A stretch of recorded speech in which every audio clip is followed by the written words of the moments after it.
Hey guys, it's Andrew from 510 Books, and I really like selling vintage first edition signed copies. It's really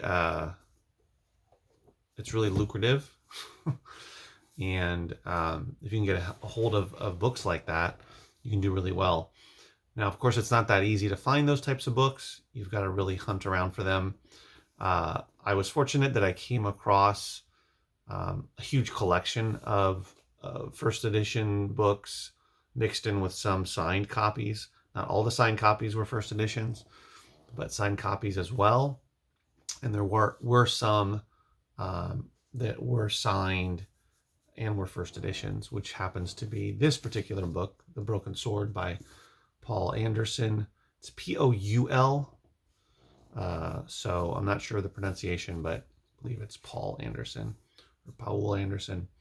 And he's a was a famous science fiction author. And I'm not a science fiction reader, but I read up a little bit on him, and he apparently was a big deal. Passed away in 2001, I believe it said. The internet said, but I don't think he signed very many books. Yeah, so this is actually I don't know if this is one of his best or better known books. If you're more of a sci-fi Poul Anderson person, you're going to school me on that, and I apologize. I know that he wrote a lot of books, and they're just briefly looking him up. There were some other ones that were people were talking about more than this one, but this is signed. It is a first edition, and it's a hardcover, which tend to go for more than the paperbacks. Unfortunately, it did not have the dust jacket. If I had the dust jacket, I could have sold it for even more money. And of course, the condition. The condition isn't terrible, but as you can see, there's a lot of what they call edge or corner rubbing here and there as well. I recommend, if you're going to sell older books, that you get to know some of the vernacular. It's not the most important thing, but it does help for describing books to potential collectors, which is usually going to be the people that are going to buy these books. So this was in that bunch of books that I bought. There's a video I made, I think it was in 2000, or sorry, 2020, not 2000, 2020, when I bought out a storage unit of books. Turned out that a bunch of them were in there that were similar to this, sci-fi, first edition, that kind of thing. And I still have a good amount of them that I have not, that have not even been listed yet, and a lot that are still in my eBay store and haven't sold. So since then, I have come across other first edition, higher price first edition copies of books, signed copies of books, etc. Either from donations, believe it or not, or having random buying opportunities of people's collections, or an estate sale or garage sale, whatever it was. Since then, I've been able to purchase some of those. So my path to these kind of books has started with Amazon, then getting into eBay, and learning that selling books on eBay is a little different than on Amazon, because you're not sharing a listing with anybody. It's your own individual listing. When people click on it, it's just you, so you can have your own title, your own description, your own condition notes, and of course your own photos, which are probably the most important thing next to the title and what you put in the title, and all the little details that you add to it. But yeah, photos are big. This one,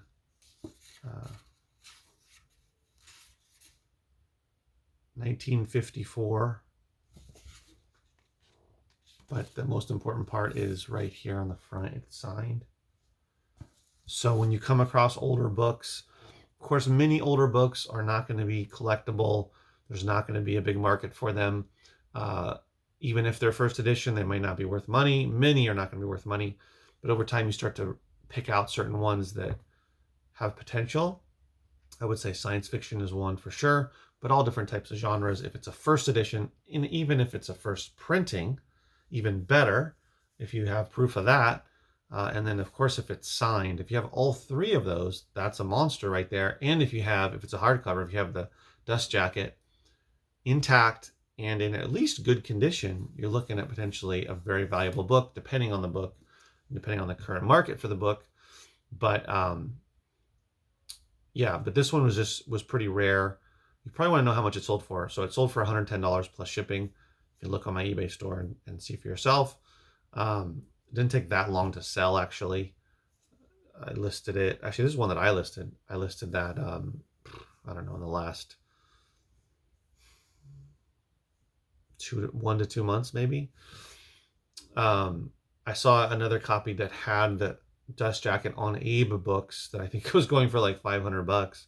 And I don't think it was even signed. It was the first edition. So, you can always price things for whatever you want.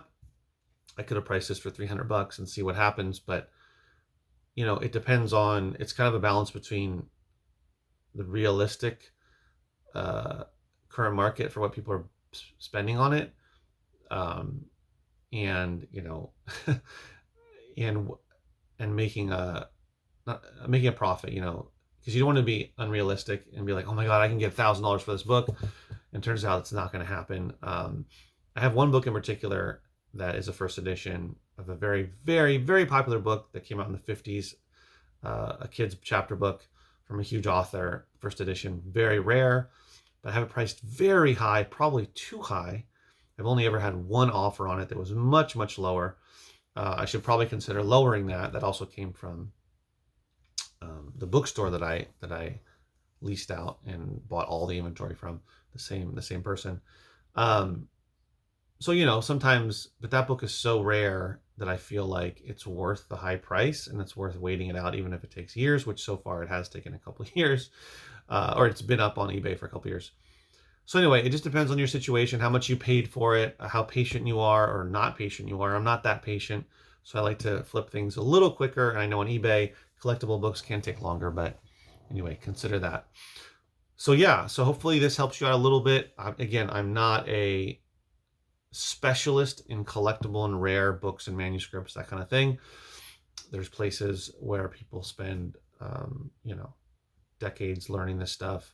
They know pretty much whatever genre they're in, if it's science fiction, if it's literature, maybe like classic literature, whatever, all different types.